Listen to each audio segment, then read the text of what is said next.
नमस्कार दोस्तों, स्वागत है आपका हमारे गजब ज्ञान यूट्यूब चैनल में।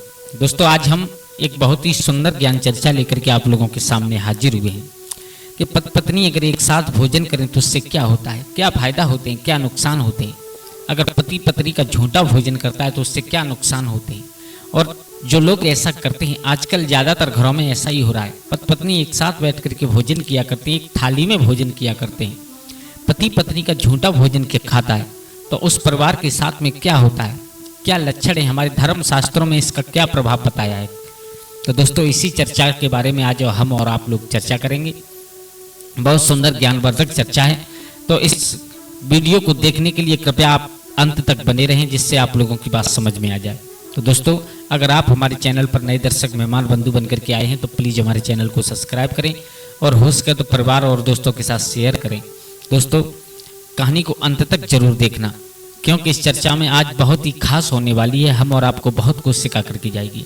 तो दोस्तों सबसे पहले बात करते हैं कि इंसान को कौन सा भोजन करना चाहिए, इंसान को कैसा भोजन करना चाहिए, कैसा भोजन नहीं करना चाहिए, कौन सा भोजन करने से इंसान के ऊपर क्या प्रभाव पड़ता है, उसकी बुद्धि कैसी हो जाती है, और कौन सा भोजन करने से इंसान की बुद्धि सद्बुद्धि हो जाती है।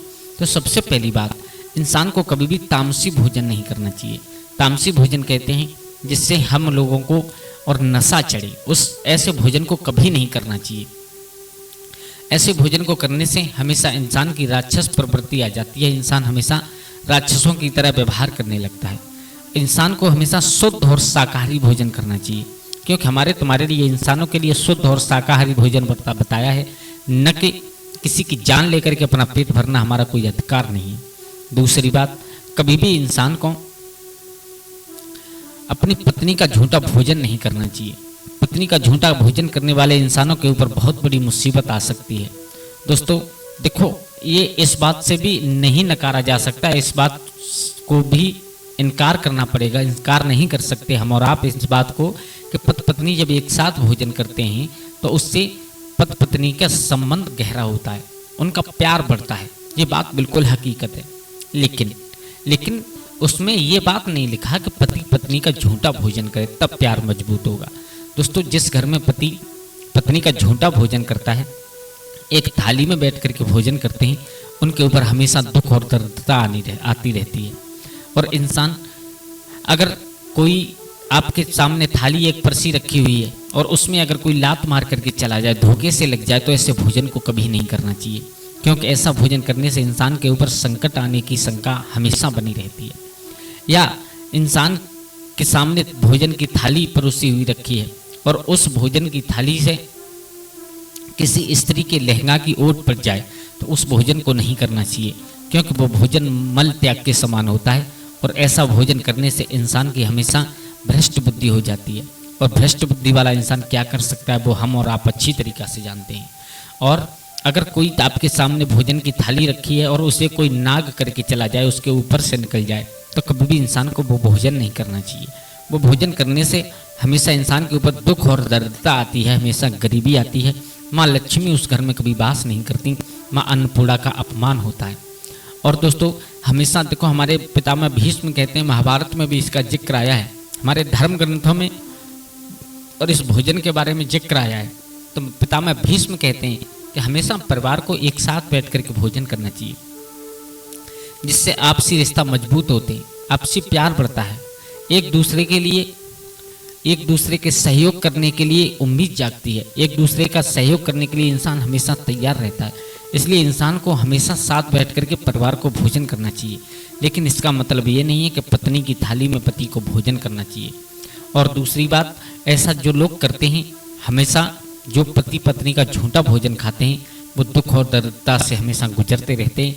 माँ लक्ष्मी उस घर से किनारा करने लगती है, कुंडली मार करके उनका भाग्य सोता हुआ जाता है, चलने लगता है, और उसके बाद में माँ अन्नपूर्णा का अपमान होता है हमेशा।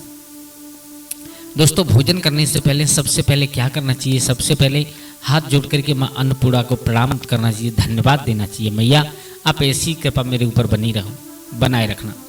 उसके बाद में ठाकुर जी महाराज का, यानी जिस इष्ट देवता को आप लोग मानते हो, उनका भोग लगाना चाहिए, क्योंकि भोग लगाने के बाद इंसान जो भोजन करता है वो भोजन नहीं रहता, बल्कि वो एक प्रसाद बन जाता है। इसलिए हमेशा भोजन करने से पहले भोग लगाना चाहिए। उसके बाद में ही भोजन करना चाहिए। और भोजन हमेशा एकांत में बैठ करके ही करना चाहिए। और भोजन करते समय कभी भी इंसान को ज़्यादा बातें नहीं करनी चाहिए। भोजन करते समय इंसान को कभी भी ज़्यादा सोचना नहीं चाहिए। भोजन करते समय कभी भी इंसान को गाली नहीं देनी चाहिए। भोजन करते समय कभी भी इंसान को एक दूसरे से झगड़ा नहीं करना चाहिए। भोजन करते समय कभी भी इंसान को क्रोध में नहीं होना चाहिए। जो शांत स्वभाव से चित्त को एकाग्रचित करके जो भोजन करते हैं, चबा चबा करके भोजन करते हैं, तो हमारे वैज्ञानिक भी कहते हैं कि चबा चबा करके और चुप रह करके भोजन करने वाला इंसान हमेशा स्वस्थ रहता है। वैज्ञानिक तौर पर देखा जाए तो स्वस्थ रहता है और माँ अन्नपूर्णा बहुत प्रसन्न होती है। तो दोस्तों, कभी भी इंसान को अपनी पत्नी के साथ बैठ करके झूठा भोजन नहीं खाना चाहिए। इससे बहुत कुछ हमारे जीवन में प्रभाव पड़ता है। हाँ, एक असर जरूर पड़ता है। एक अच्छी बात यह है कि पति पत्नी का रिश्ता मजबूत होता है और पति पत्नी में इतना प्यार बढ़ जाता है कि एक दूसरे के प्रति बहुत ज़्यादा प्यार जागृत होने लगता है।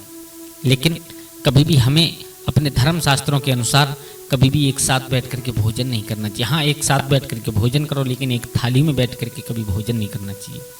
तो दोस्तों, आशा करता हूँ आज की वीडियो आप लोगों को पसंद आई होगी।